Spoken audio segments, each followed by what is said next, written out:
All right. Good morning. We're almost halfway through the week.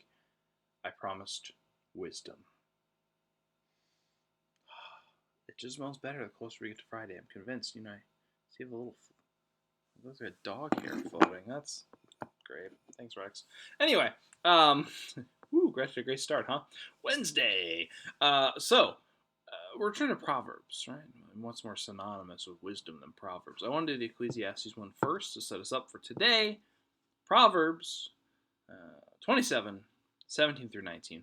I will say, Proverbs 27, 16, to restrain, in this case would be the wife, but her, I like the her transition better, is to restrain the wind. It's impossible. Interesting. That could be a video on its own, but we have other things to talk about today. Okay.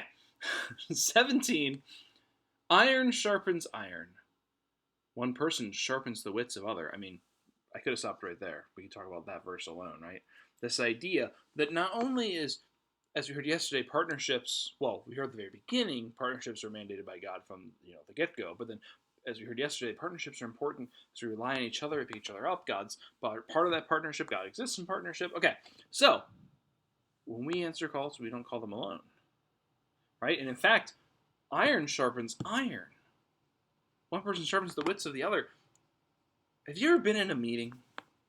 I've been in a lot of these meetings. I bet you have too. Where you go in, you're supposed to work on Project X, whatever that is, and you're stumped. You kind of have a foggy idea. You're not too excited about it. It's kind of like, I guess we could do this. But when you get into the meeting, everyone's kind of feeling the same way. And, an idea gets thrown out there, but then someone else builds on that idea, makes it better. And then someone else, sparked by that, has a new idea to add an incorporation factor, right? And all of a sudden, we're cooking. All of a sudden, we got multiple people jumping in. Hey, what about this? What about that?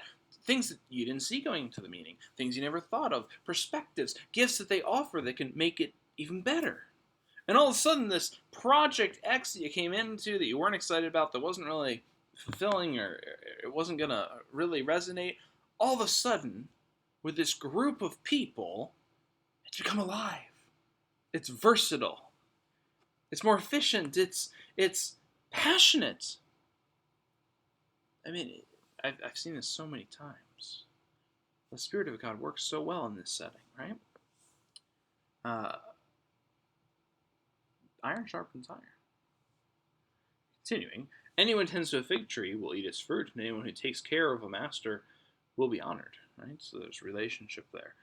We all help take care of the fruits of our ministry. For a church, for example, we all get to share in its fruits. This is true with anything. You pick where. I'm just going to pick church because, I'm a pastor.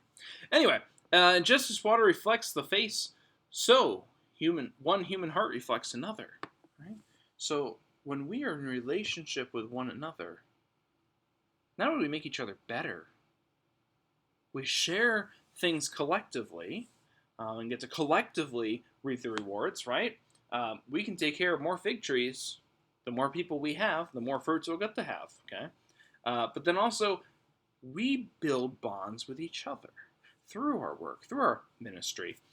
We get to have each other's, reflected on each other's hearts, right? If you heard the expression, you always have a piece of my heart, right?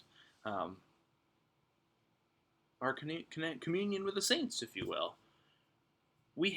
Being together and answering calls together not only makes us better, but brings us together. I always thought, I decided whether or not I should say this, but I'm going to. I thought that perhaps a global challenge would bring the world together. And unfortunately, with COVID-19, that has not been the case. Therefore, it is imperative that the church leads in this way, because this is good for us. This is better for us. We've known this for thousands of years. We need to help the world see this. We're stronger together than we are by ourselves, because you, my friend, are not a super disciple. We answer calls together. Whew. All right, 2 days to go.